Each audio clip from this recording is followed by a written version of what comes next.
We're here right now with the owner of the world's most famous boxing gym, Gleason's Gym, Bruce Silverglade. Bruce, how are you? I'm terrific. I'm feeling very good.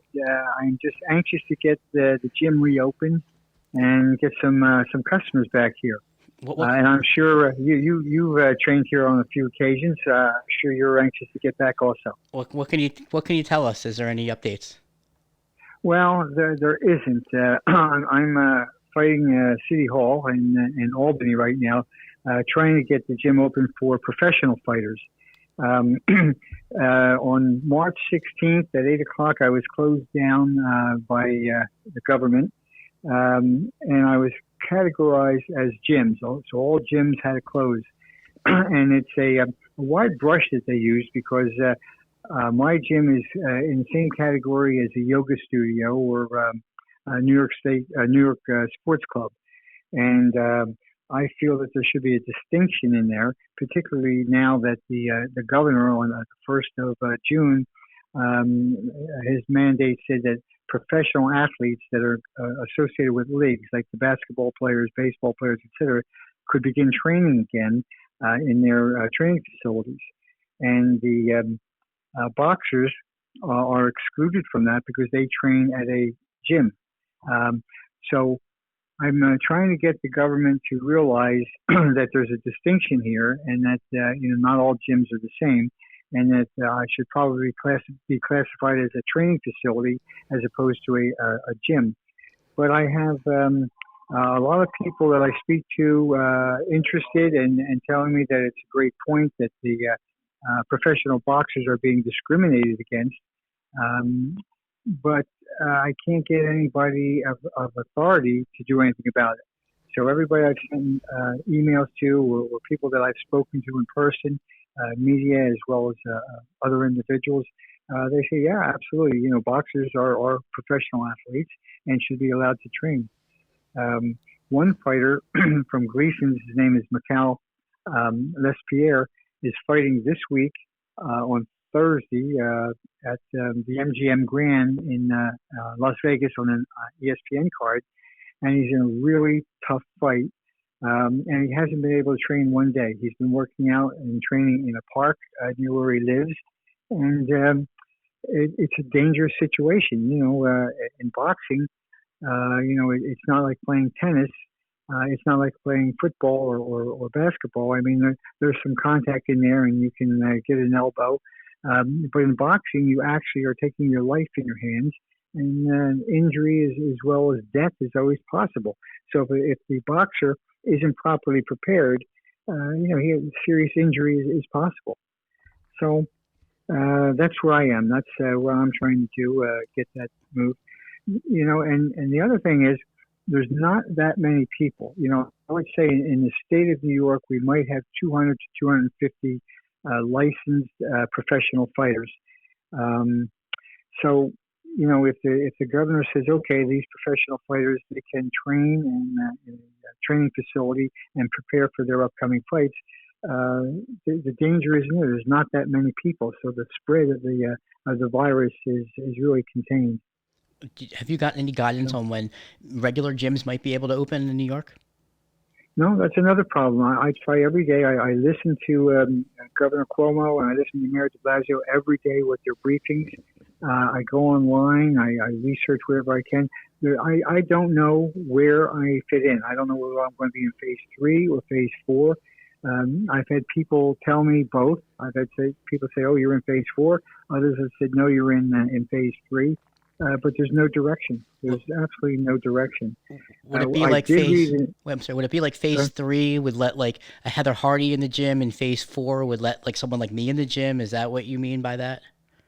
Well, that's what I'm trying to do. I'm trying to say that Heather Hardy, as a professional fighter, should be able to come in right now today and start training. And then when they allow recreational gyms, crunches and Equinox, etc., that's when people like yourself would be able to come in. But I don't know. I have no direction. I did read that in one of the governor's releases, I believe, that hotels are in phase three, And when they open, they're going to be able to have their spas and their gyms open as well. So I'm thinking again in my own mind, well, hell, if a gym and a hotel can open, then I should be able to open also. But nobody will give me that direction. I can't get anybody to say definitely that to do it or not to do it. I've had some people, my son and one and some others, have said, well, just open, just do it and see what they say. But that's not what I want to do. I don't want to cause a problem, and I don't want to, go against what the government says and get fined. I'm not in a position where I want to pay $1,000 or a $5,000 fine per day. I'm just saying that on the principle of it, a professional fighter should not be any different than a professional basketball player or a professional baseball player. The ball players are now preparing to fight in empty arenas, and my boxer that's fighting in Vegas is going to be fighting in an empty arena. So there's no difference. Now, have you considered? At least I don't think there's a difference. Now, you guys have hosted many amateur fights in Gleason'S gym. Now that they're doing professional fights with no fans, is that something you were looking at, maybe? Yes, I've already discussed that with a fellow by the name of Ray Quadrado, who's the president of amateur boxing in New York, and we'll start with shows with very few spectators. And I do a lot of shows here inside Gleason'S gym, but we can certainly do them and get them started so the athletes have an opportunity to compete. Because my main focus is basically on professional fighters, but in truth, amateur fighters are also at a disadvantage. There are national championships that are coming up in later in the year, in the end of October and November. Now, if you're in a state such as Georgia, where the boxing gyms are open, you can train and prepare for it. If you're in New York, you cannot prepare for the title for these championships. So, the amateurs, the elite amateurs, should also be included. The reason why I didn't put them in any of my letters or emails is because the governor only mentioned pros and pro sports and pro athletes. So I'm saying, okay, I got pros. But the truth of the matter is amateurs are being put at a disadvantage as well. So when the gym opens up and I'm allowed back in, what will be different than when I was there back in March? Well, I'll tell you what my parameters are going to be, and then I'm sure that I'm going to have a dictate from the state or the city as to what I can do or can't do. I think they're going to limit me to the number of people that can come into the gym at any one time. That it'll probably be based on the certificate of occupancy. But I have masks and gloves that are going to be mandatory. I have gallons of hand sanitizer. And wipes. When you say masks, how would I wear a mask when I was boxing? Well, if you're my signs right will say you have to wear a mask unless you are sparring. Okay, so if you're sparring, that's you're not going to have to wear a mask. But if you're hitting a heavy bag or you're on a treadmill or on a bicycle, you're going to have to wear a mask. And from everything that I've again read and listened to. Wearing a mask and social distancing is really a major deterrent for this virus. So we're going to try to maintain that. Also, my employees, will be wiping things down and sanitizing it. One of my members, a gentleman who's been with me for 30 years, his name is DeCosta Headley. He has arranged and paid for a private cleaning company to come in and completely sanitize the place and clean it. Before we open. So, we're going to start nice and clean. We'll have all the protocols set up and we'll go. But to answer your question, probably the biggest difference is going to be the number of people that can be in here at any one time. There's times you come in here, you can hardly move. I mean, it's wall-to-wall people. So that certainly won't be allowed in the future. Now, do you see the fitness scene, which was a big part of the gym also? Do you see that's coming back? Initially, Curtis Jones, who trains there, is also one of our co-hosts, and he seems to think that it's going to be a while for things to kind of pick back up again. Well, I don't think I'm going to get 100% of my membership back right away.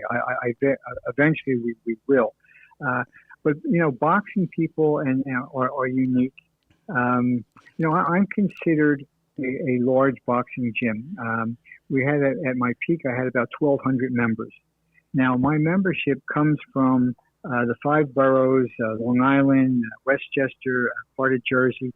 And in this metropolitan area, there's probably 17 or 18 million people.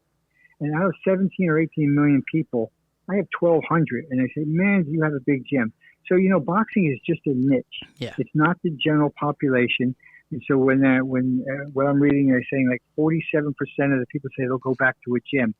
But that's the general population. That's the 17 or 18 million people. The boxing gym rats who are all regulars. It's going to be the same people who are all going to come back. Yeah.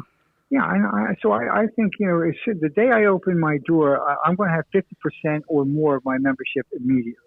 Some of the children that have been coming in, and some of the women, some of the business guys that are training here because they live in the neighborhood, and they might be a little bit more hesitant. But people like yourself, guys that have been going into gyms, into boxing gyms, they're going to come back. My phone doesn't stop ringing all day long. When are we opening? When are we opening?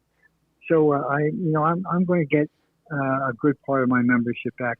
As you said, you call these guys and yourself gym rats. I have my membership. I have people that have been with me for 30 years, 20 years, 25 years, and not just one or two. I mean, I have a lot of people that have been here for a long time. So it's a family atmosphere as well as a workout atmosphere. And so I really feel confident that a good number of the people will come back right away. Well, stepping away from boxing and kind of moving to the gyms, during this pandemic, you saw Gold's Gym and 24 Hour Fitness and some other gyms going bankrupt. A lot of us in the boxing world have been very nervous that some of these gyms may not make it. Have you heard anything? Do you have any insight on possibly some of the big gyms and the boxing gyms as far as the future? I don't. I have my opinion. I have no. What would your opinion be? Knowledge. My opinion would be any of your bigger gyms, your Church Street, Trinity, Mendez, Gleason'S. I think we're solid and we'll have no problem. Some of the real small gyms that are more like a mom and pop gym, the guy has a very small clientele and it's in his garage or whatever. I think they certainly have a real problem. Or if it's a small gym in a rental facility, they might have a problem because they don't have the volume of people and the type of management that the larger gyms have. So I'm not aware of any gyms that have closed at this point, but this week the statistic has come out that 25% of the small businesses are going to be folding, so let's say that that's an over-exaggeration. Let's say that half of that, let's say 12, 13% of your small businesses are folding across the board. So I'm sure, a percentage of them will be boxing gyms. Well, Bruce, I really appreciate you taking the time to talk to me today about some of these issues, and I really like to have you back on the show to talk about some of the history that happened at Gleason'S Gym over the years. Absolutely. Anytime, Larry. This is a great time because I'm sitting in an empty gym and I'm doing some paperwork and some computer stuff and trying to call some politicians, but there's a lot of free hours. So anytime you need me, just give me a call and I'll be on for you. Cool. Thank you so much, Bruce. I appreciate it. Okay, Larry. Talk to you soon. Bye. Right.